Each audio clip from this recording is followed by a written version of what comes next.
On sait que des anticorps vont être produits, vont être sécrétés, et nous étudions la capacité des anticorps produits par un organisme à bloquer la multiplication virale. À bloquer la multiplication virale. C'est-à-dire que l'organisme, vous étudiez la manière dont l'organisme se défend face à cette intrusion du virus.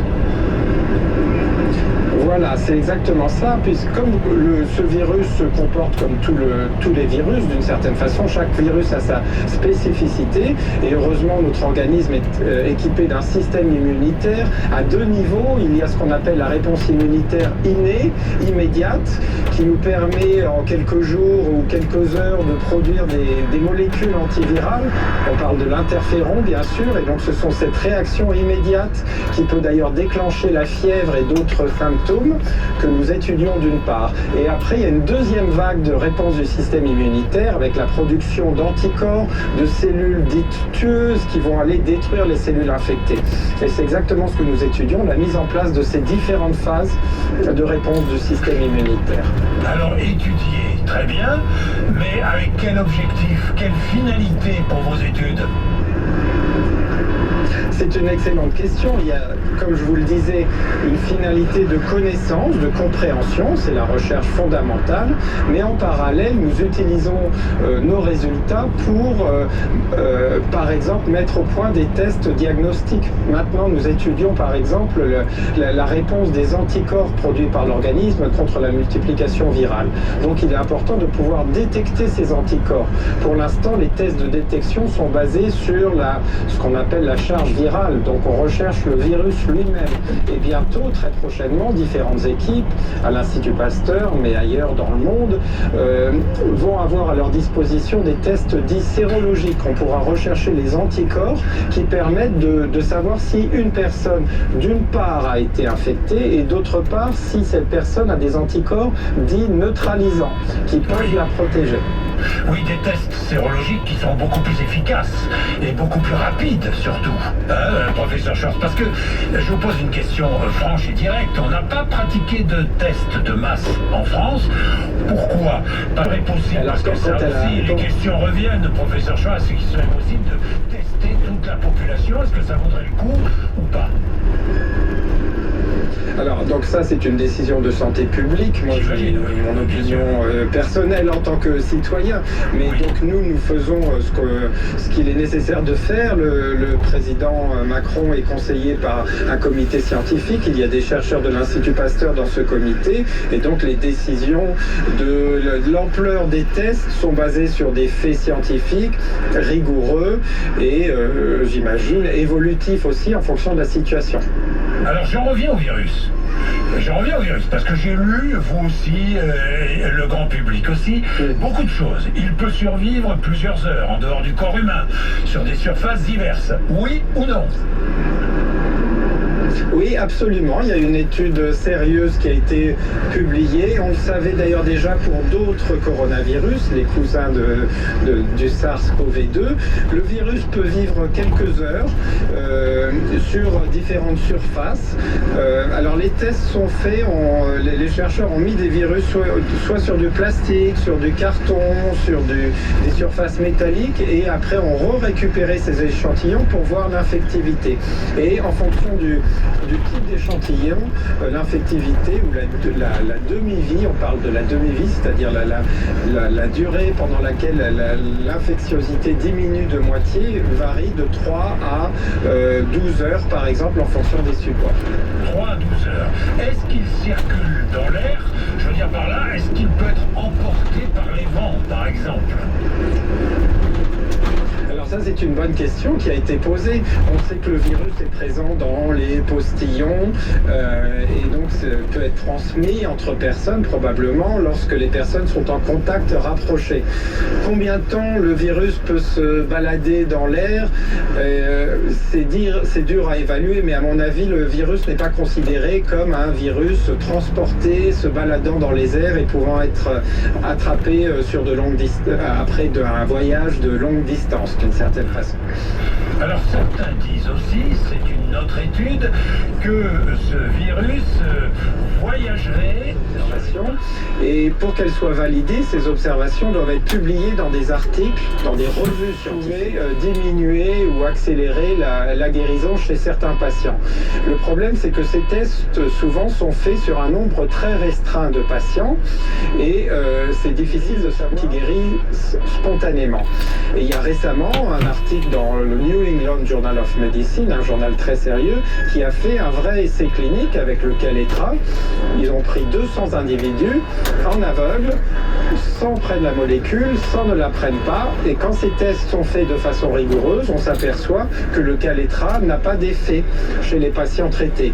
Donc ça indique que cette piste, a priori, n'est pas intéressante à continuer d'explorer. Alors, qu'est-ce que pensez-vous de la piste de la chloroquine dont on parle tant ?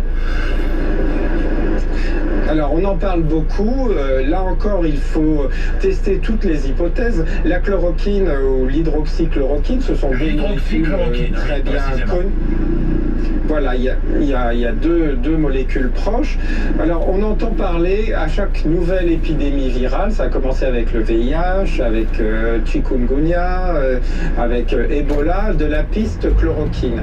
Et lorsque cette molécule est testée, a été testée par exemple dans des tests cliniques contre d'autres virus, contre chikungunya, elle n'a pas montré d'effet antiviral. C'est intéressant de continuer à explorer son effet. Ce n'est pas une molécule antivirale stricto sensu. Elle n'agit pas sur le virus. Elle agit sur la cellule ou sur l'organisme, selon des mécanismes qu'on ne comprend pas très bien. Donc c'est ça qu'il faudra faire. Une équipe marseillaise a effectivement publié ou mis un article sur un site il y a quelques jours indiquant un effet potentiel antiviral chez un nombre restreint de patients. L'article a été publié dans une revue scientifique qui n'est pas vraiment indépendante de l'équipe de Marseille, puisque le rédacteur en chef et des membres du comité éditorial de cette revue figurent parmi les auteurs de l'étude. Donc à mes yeux, ce n'est pas une étude pour l'instant qui a été évaluée de façon indépendante. Je vous sens très mesuré face aux recherches du professeur Raoult. Je vous sens très prudent, professeur Schwartz. Oui, je ne m'excite pas outre mesure. Les résultats doivent être validés par des équipes indépendantes.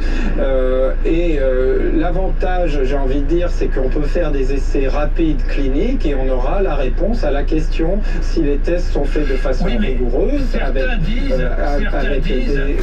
Oui, mais professeurs, certains disent, et notamment des responsables politiques disent, mais on n'a pas le temps d'attendre, il faut y aller maintenant, il faut que les patients atteints, infectés, gravement infectés, soient traités à la chloroquine, à l'hydroxychloroquine. Mais les tests peuvent être faits très rapidement, en quelques jours. L'étude qui a été publiée a été faite rapidement. Il faut travailler dans l'urgence, mais conserver la rigueur scientifique. Et une molécule ou un traitement ne peut être validé que selon des critères bien définis qui, dans l'étude préliminaire, ne sont pas encore atteints. C'est une piste, il faut continuer à l'explorer. C'est fait très rapidement. Les essais, on peut donner les molécules et avoir la réponse au bout d'une semaine, on saura. Il faut des essais dits en aveugle, c'est-à-dire ni la personne qui donne la molécule ni le patient sait ce qu'il reçoit, et on aura les résultats très rapidement. Un dernier mot, professeur, quelques mots pour le vaccin. Pas avant un an et demi, c'est ce que tout le monde dit. Depuis un mois, vous préparez un vaccin dérivé de celui de la rougeole, c'est bien cela ? Absolument. Nous avons acquis une expérience depuis 10 ans ou 20 ans à l'Institut Pasteur avec le vaccin rougeole qui présente beaucoup d'avantages puisque c'est un vaccin dont on sait qu'il est efficace. Il a plusieurs milliards de personnes l'ont reçu dans le monde et il est immunogène. Et donc la stratégie que nous employons ici, c'est de modifier ce vaccin rougeole et de lui faire produire ce qu'on appelle des antigènes du coronavirus coronavirus. Et donc on avait déjà fait un candidat, nous avions déjà produit un candidat vaccin contre le SARS numéro 1 qui avait causé une épidémie en 2003 en Asie et qui montrait des bons résultats dans des essais précliniques. Les essais s'étaient arrêtés ensuite puisque l'épidémie heureusement s'était éteinte d'elle-même. Et donc nous utilisons notre savoir-faire acquis à l'époque pour ce candidat vaccin contre le SARS coronavirus 2. Et les premiers candidats vaccins sont prêts dans l'équipe de Frédéric Tangy et sont en cours de test dans différents modèles avant de pouvoir passer à l'étape suivante qui sera de produire un lot clinique et de lancer des essais cliniques. Merci, professeur Schwartz, d'avoir été avec nous ce matin. Professeur Olivier Schwartz, responsable de... Merci beaucoup de l'unité virus et immunité. Vous voulez dire quelque chose? Merci pour votre accueil. Merci. Non, je voulais vous remercier pour votre accueil. Merci beaucoup. Merci, professeur Schwartz. Vous êtes sur RMC et BFM TV pour savoir. VON par SMS au 92 111 pour donner 5 €. Relayez cet appel au don. On compte sur vous et aidons les personnels soignants. RMC et Fondation des Hôpitaux de Paris et Hôpitaux de France. Plus fort ensemble. Ce soir à 20h55 sur RMC Découverte. Plus long, plus large, plus profond que n'importe quel projet européen actuel. Un défi à la fois politique, écologique et surtout technologique. Lyon-Turin, le dernier tunnel XXL, c'est ce soir, dès 20h55 sur RMC Découverte. Plus fort que la fiction. Canal 24. Plus de football? Mais si. Rendez-vous jeudi sur la chaîne RMC Sport 1 pour un nouveau numéro du magazine de reportage Transversal. 50 artistes mythiques racontent les plus grands dribbleurs de l'histoire. Bergkamp, Denilson, Mahrez, Payet, Hazard, Maradona, Pastore ou encore Ronaldinho. Transversal a rencontré ceux qui ont inventé et popularisé le dribble. Dribbleur, c'est jeudi à 21h sur la chaîne RMC Sport 1. Géraldine Demory, quel temps aujourd'hui? C'est un temps calme aujourd'hui avec beaucoup de soleil sur la moitié nord. On a quand même quelques gouttes de pluie ce matin sur la pointe bretonne. Et une alternance de nuages et d'éclaircies sur la moitié sud avec des averses surtout cet après-midi qui vont éclater vers les Pyrénées mais aussi du côté du Massif central jusqu'au sud des Alpes et jusqu'à la Corse avec pas mal de vent près de la Méditerranée.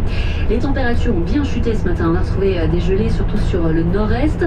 Cet après-midi, il fera 11 degrés à Strasbourg, 12 à Lille, 13 à Paris ou à Nice, 16 à Lyon, à Marseille, 17 à Clermont-Ferrand, jusqu'à 19 pour Bordeaux.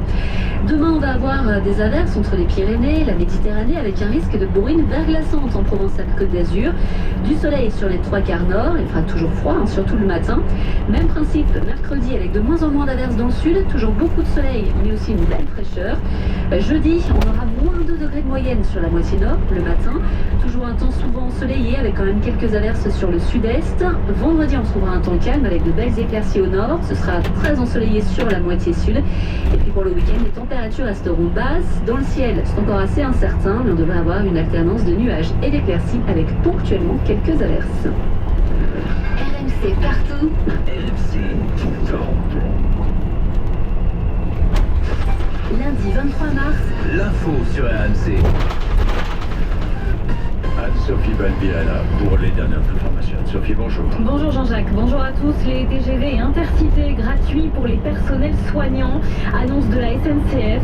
S'ils ont le justificatif de leur direction, ils peuvent voyager dans toute la France pour aller renforcer un service. 12 malades évacués de Corse par la marine à bord d'un porte-hélicoptère, transférés vers des hôpitaux marseillais ce matin. L'opération a débuté à l'aube. Selon un dernier bilan, la France a enregistré 674 décès à cause du coronavirus. Le confinement sera-t-il rallongé, durci? Hier soir, le Conseil d'État a demandé de revoir certaines dérogations de déplacement comme les activités sportives individuelles. Une réunion autour d'Emmanuel Macron aura lieu demain, Jérémy Trottin. Oui, c'est aujourd'hui que les scientifiques rendront leur avis sur le confinement. Demanderont-ils sa prolongation de 15 à 30 jours supplémentaires ou proposeront-ils son durcissement comme le préconisent de nombreux médecins et maires de grandes villes? Un conseiller gouvernemental prévient, les conclusions des experts ne seront pas obligatoirement suivies d'une décision immédiate dans la journée. D'autant que le gouvernement doit maintenant répondre sous 48 heures aux demandes de précision du Conseil d'État sur la possibilité donnée aux Français de sortir faire un jogging ou sur la tenue des marchés en public. Emmanuel Macron, qui jusque-là a toujours suivi les avis des scientifiques, doit à nouveau échanger avec eux mardi pour évoquer l'ensemble de ces sujets, mais aussi les tests de dépistage, les traitements expérimentaux à la chloroquine ou encore l'usage des masques pour certaines professions comme les policiers. Le ministre de l'Éducation nationale, Jean-Michel Blanquer, envisage pour sa part un retour des élèves en classe le 4 mai, selon l'évolution de l'épidémie. Pas évident pour les parents qui sont à la maison avec leurs enfants. Cécile Cauchy. L'amende de 135 € est portée à 1 500 €. Dans le cas de 4 violations en 30 jours, le non-respect du confinement devient un délit, puni de 3 700 € d'amende et de 6 mois de prison. Alors depuis 6 jours maintenant, les Français sont confinés, mais on a entendu beaucoup de médecins ce week-end se relayer dans les médias pour réclamer un confinement plus strict, plus long. C'est notamment le syndicat des jeunes médecins qui a d'ailleurs saisi le Conseil d'État. Les sages, les marchés extérieurs ouverts, on l'a vu encore ce week-end dans de nombreuses villes. Alors est-ce qu'il faut durcir? Est-ce qu'il faut prolonger ce confinement? On vous pose la question. Mes chers Vangel, Alain, t'en penses quoi? Écoute, moi hier, le marché à côté de chez moi était ouvert, tu vois, et c'est tout le paradoxe. C'est-à-dire que... Tu étais au marché, toi? Oui, je suis allé au marché, je suis allé acheter le pain avec le chien, parce qu'en même temps, il faut que je sorte le chien. Et les primeurs qui s'étalaient sur 150-200 mètres, il y en a un qui a pouffé, je pense que ça doit être Étienne Liebig, et sur 150 à 200 mètres, mais hier, il y avait une espèce d'activité quasi normal autour du marché près de chez moi, voilà. Donc faudra arrêter. Faut arrêter les marchés extérieurs. Hier, il y a dans un village de Bourgogne où vit ma femme, enfin dont elle est issue, il y a une médecin qui est très active et qui tous les soirs tient un Facebook où elle informe tous ses patients des nouvelles, enfin c'est très bien fait, et elle dit dans qui est consultable, je l'ai d'ailleurs relayé, elle dit dans ce Facebook qu'elle est passée dans des tout petits villages de 100 habitants où les gens faisaient des barbecues dans les jardins entre voisins. Donc je pense que, alors moi je suis un peu compris, moi je suis un peu, je suis un peu gêné par quelque chose qui est ce paradoxe qu'évoquait Alain, et je trouve encore pire. Je prends un exemple. Un type va bosser sur un chantier parce qu'il est contraint d'aller bosser sur ce chantier. On en parlera tout à l'heure, de travail. Non mais juste ça, parce que c'est lié au confinement. Le gars, il va bosser, il bosse avec ses collègues, etc. Il n'a pas de masque parce que nous n'en avons pas. Il rentre chez lui dans sa maison, dans son quartier. Il sort le soir pour fumer un clope et se balader. Il risque une amende, alors qu'inversement, il risque rien. Alors que si tu veux, logiquement, le travail est peut-être plus essentiel que d'aller payer sa clope.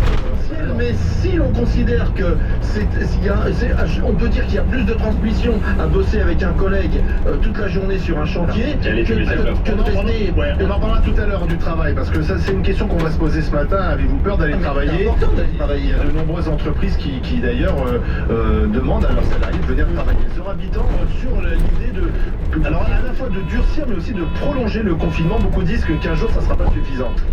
En fait, moi, plus je m'informe, plus j'ai de doutes, plus je me pose des questions. En fait, plus ça va, moins j'ai de certitude. J'ai défendu ardemment l'idée d'être tous confinés et même de durcir le confinement. Et aujourd'hui, je me pose des questions. Quand un membre de la famille sort à l'extérieur, qu'est-ce qu'il peut ramener à la maison quand il va travailler? En même temps, l'incivilité est insupportable. On dit confinement, c'est confinement. On ne dit pas, comme dit Étienne, d'aller se faire des barbecues à 20, etc.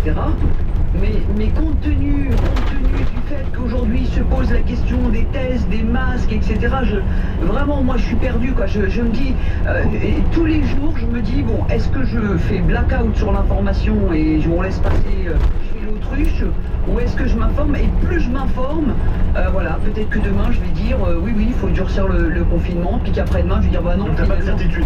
Non, en fait, je sais plus, quoi. Moi, je suis dehors, je vais rentrer à la maison, est-ce que je vais pas croiser le virus, je sais pas où, et le ramener à la maison? Et pourtant, à la maison, ils sont tous confinés, ils respectent strictement les règles.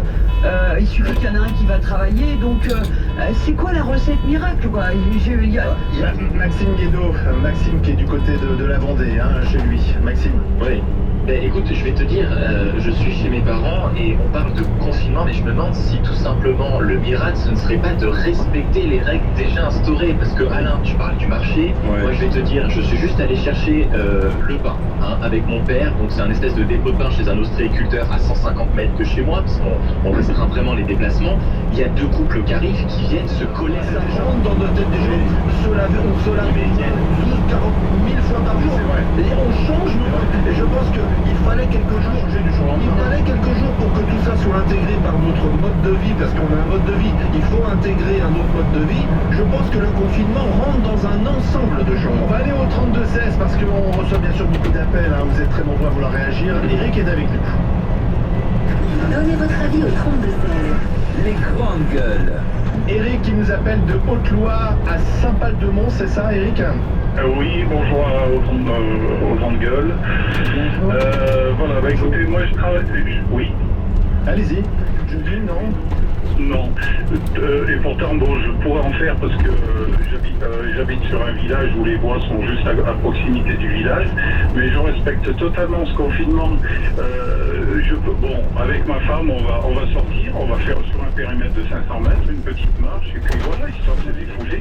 Mais il faut absolument qu'on respecte.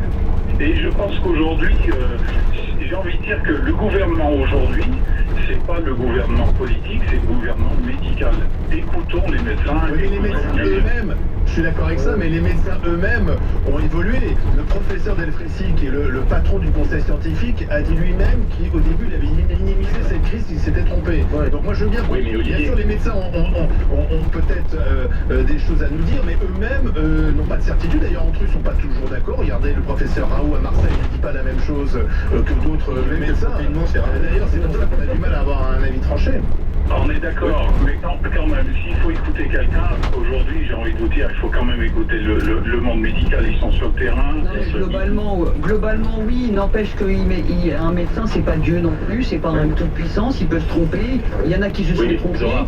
La seule consigne, c'est rester chez soi, il faut y rester, point. Je veux dire, c'est pas l'heure à la discussion. Et ce qui est triste, c'est que malheureusement, j'ai envie de dire que l'esprit français a toujours été sur le fait que dès qu'on lui interdit quelque chose, il fait le contraire. Aujourd'hui, on commence à dire, bon, on va mettre des amendes à 1 500 € pour s'il se fait prendre la deuxième fois. C'est tout de suite qu'il faut la mettre. Oui, en même temps, monsieur, reconnaissons toutefois que je trouve ça un peu dur de penser, quand on voit par exemple la pénurie de masques ou l'incurie du gouvernement sur le fait d'avoir retardé un certain nombre de tests, et maintenant il va nous dire que les tests c'est indispensable, ou il va nous dire que les masques c'est indispensable, etc. Que ce soit le pauvre con qui va faire son jogging dans les bois avec son clébard, qui paye pour quand même des conneries qui sont pas des conneries que nous avons fait nous-mêmes. On remercie Eric. Alain, tu voulais dire quelque chose? Je voulais dire parce que Étienne dit c'est une question d'ajustement, bien sûr, mais on a tous en tête le fait que à plus de... Emmanuel Macron doit sans doute parler dans quelques heures pour nous en dire plus. Ça fait déjà 6 jours que nous sommes confinés. Les grandes gueules, elles, sont là pour vous accompagner jusqu'à midi sur RMC et RMC Story. À tout de suite. RMC, 9h midi. RMC, mobilisation générale. Tous les jours de 14h à 16h et de 18h à 22h. RMC vous accompagne pour mieux comprendre et décrypter la situation historique dans laquelle se trouve la France. Je pense que l'activité finit 20 minutes par jour. Chez toi, comme tout le monde, restez chez toi. C'est évidemment depuis ma chambre. Depuis ta chambre, tu regardes déjà le soleil, c'est bien, le ciel bleu. Et puis Alain Marchal est bien sûr chez lui, puisque vous le savez, depuis quelques jours maintenant, on alterne avec Alain. Ce sont les mesures de précaution imposées par la direction pour que la présence du personnel ici dans ce bâtiment soit la plus réduite possible. Mais on veut continuer bien sûr à vous accompagner, à vous informer, à donner la parole à tout le monde au 32-16 dans un instant Mohamed. Mais tout d'abord, je voudrais qu'on entende le président de l'intersyndicale nationale des internes. Ce sont donc les jeunes médecins qui demandent que le confinement soit beaucoup plus dur. C'est Justin Bresse qui est avec nous. Bonjour. Bonjour. C'est vous qui avez interpellé le Conseil d'État? Oui. Alors il vous a répondu, le Conseil d'État, les sages ne veulent pas de confinement total, mais ils sont d'accord pour dire qu'effectivement, certaines autorisations de déplacement sont à revoir. Qu'est-ce que vous en pensez? Oui, on est satisfait de cette décision, on la trouve logique. Effectivement, le Conseil d'État a statué sur 3 points en demandant au gouvernement de revoir sa copie sur la question du sport en extérieur, sur la question des déplacements médicaux non urgents et sur la question des marchés ouverts. Pourquoi vous souhaitez, vous, alors que ça fait à peine 6 jours qu'on a mis en place ce confinement, déjà durcir les règles? Ce qu'on estime, c'est que le confinement qui est mis en place est beaucoup trop partiel et ne freine pas suffisamment la propagation du virus. Nous, ce qu'on demande, c'est des mesures beaucoup plus drastiques parce qu'en fait, actuellement, pour combattre l'épidémie, on est en manque de matériel, à la fois de matériel de protection, de matériel de dépistage et de matériel de traitement. Donc la seule arme qu'on ait face à ce virus, c'est le confinement, et on estime que pour l'instant, il est insuffisant. Excusez-moi, j'ai l'impression que ça serait en quelque sorte punir les mauvais comportements, parce que certains se comportent mal. Moi, je pense que la grande majorité des Français... du gouvernement. Et donc on va punir toute la population parce que certains se comportent mal et parce qu'on n'a pas suffisamment de tests? Non, pas du tout. C'est absolument pas punir, c'est protéger. Notamment les personnes qui travaillent dans des entreprises dont l'activité n'est pas nécessaire, comme par exemple dans le BTP. Et ben, ces gens, ils se mettent en situation de risque de propagation du virus. Et par exemple, quand vous allez faire votre footing dans la rue, vous allez utiliser une poignée de porte, un digicode, vous allez possiblement croiser des gens. Ça veut dire, le pic de gens hospitalisés en détresse respiratoire, ça veut dire que c'est des gens qui ont attrapé le virus il y a 3 semaines. Et normalement, les effets du confinement que nous avons mis en place, et surtout les effets du fait que nous respectons les règles de se parler à plus d'1 mètre, etc., devraient avoir leurs effets moi j'ai entendu dans 2 semaines, c'est-à-dire après le pic qui devra intervenir cette semaine. Alors là-dessus, je reprends l'exemple italien qui a mis en place le même confinement partiel qu'on a mis en place, et ils l'ont mis en place bien avant nous, 10 jours avant nous, et pour l'instant, ils ne sont toujours pas arrivés au pic de l'épidémie, c'est-à-dire au bout de la courbe décontaminée. Justement, ce n'est pas la bonne stratégie. Non, mais il y a eu d'autres stratégies. Oui, mais... La Marshall. Non, c'est Mathilde. Vas-y, Max. Ah, c'est Max, Maxime. Ce que je voulais dire tout à l'heure, tu disais, Zora, c'est vrai que c'est pas envisageable, etc. Mais je vais prendre aussi un exemple très concret. Avec mes parents, d'habitude, tu vois, au retour du travail, au retour, quand ils ramènent mon frère du lycée ou tout simplement quand ils rentrent du taf, ils vont faire 2-3 courses, tu vois, pour le repas du soir. Bon, ben là, clairement, c'est organisé autrement.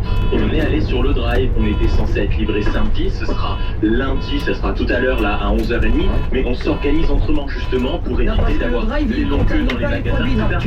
Tu peux m'expliquer techniquement, Maxime? Le drive, c'est comme aller chercher ses produits, c'est la même chose. Mais les salariés sont un peu plus protégés et ont des dispositions en interne. Mais si, je t'assure, demande.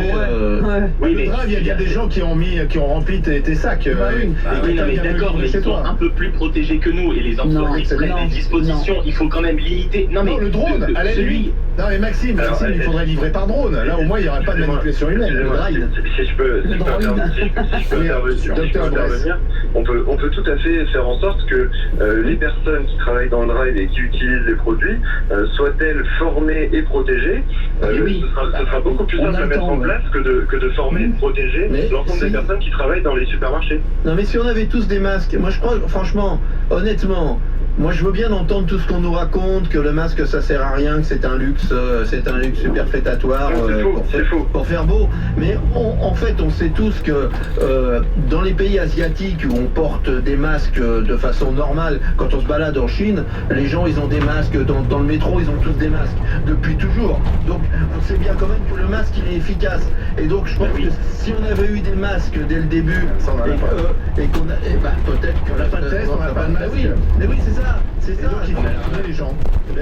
Merci, Dr Bress, merci d'avoir été avec nous. En tout cas, vous nous l'avez dit, il faut être beaucoup plus dur dans l'application des règles de confinement. On va donner la parole à Mohamed.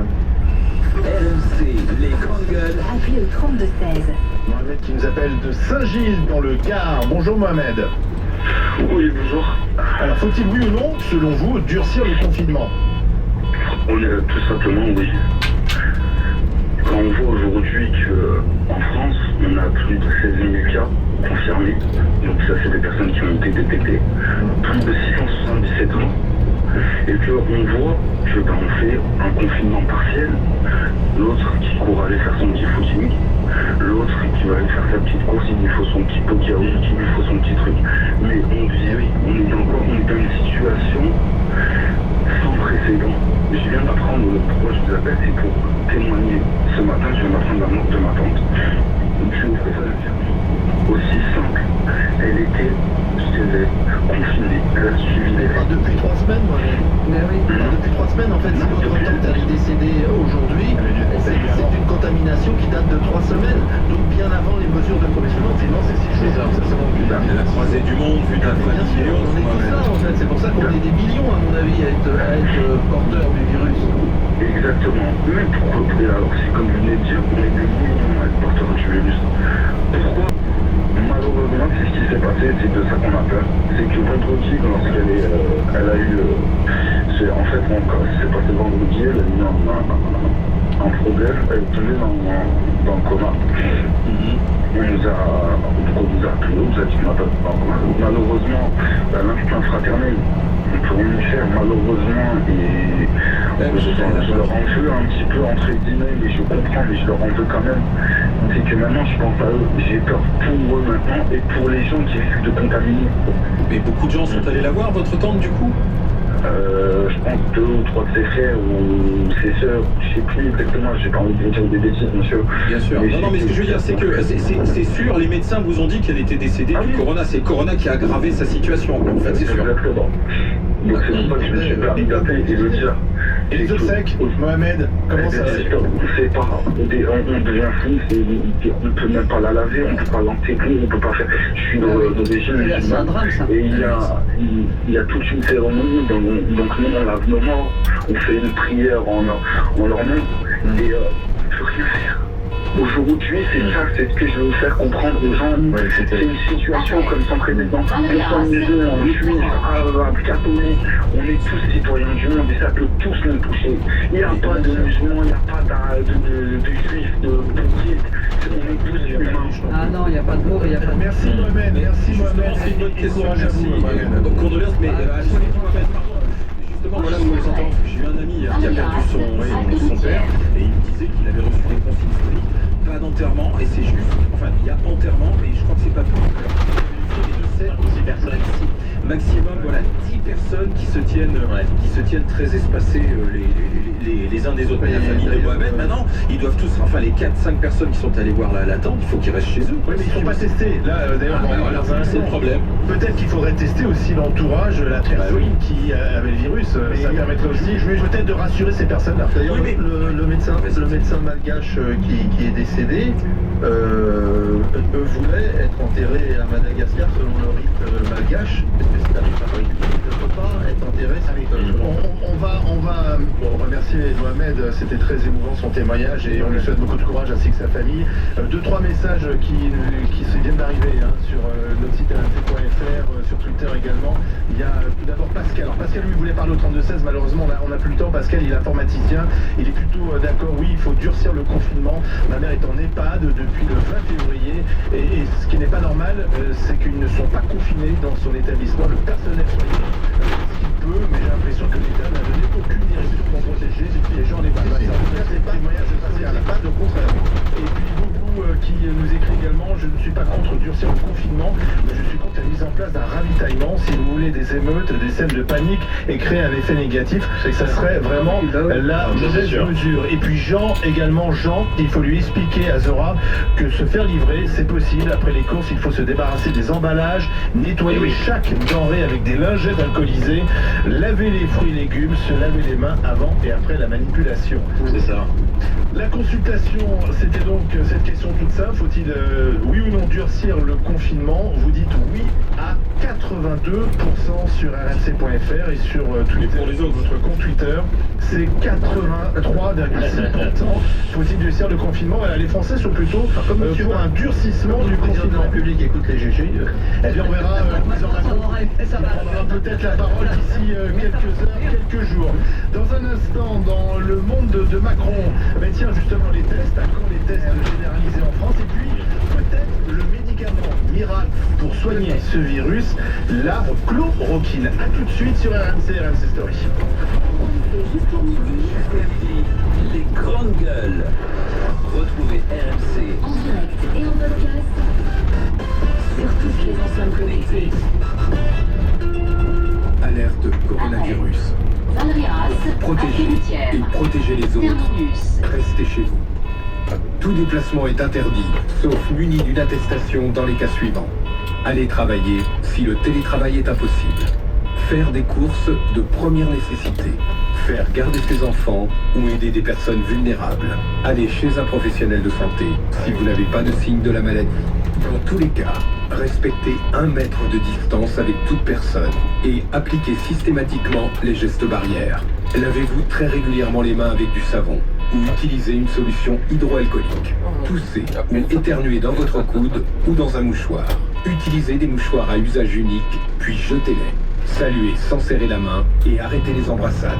Plus d'informations au 0800 130 000, appel gratuit, ou sur gouvernement.fr. Ceci est un message du ministère chargé de la Santé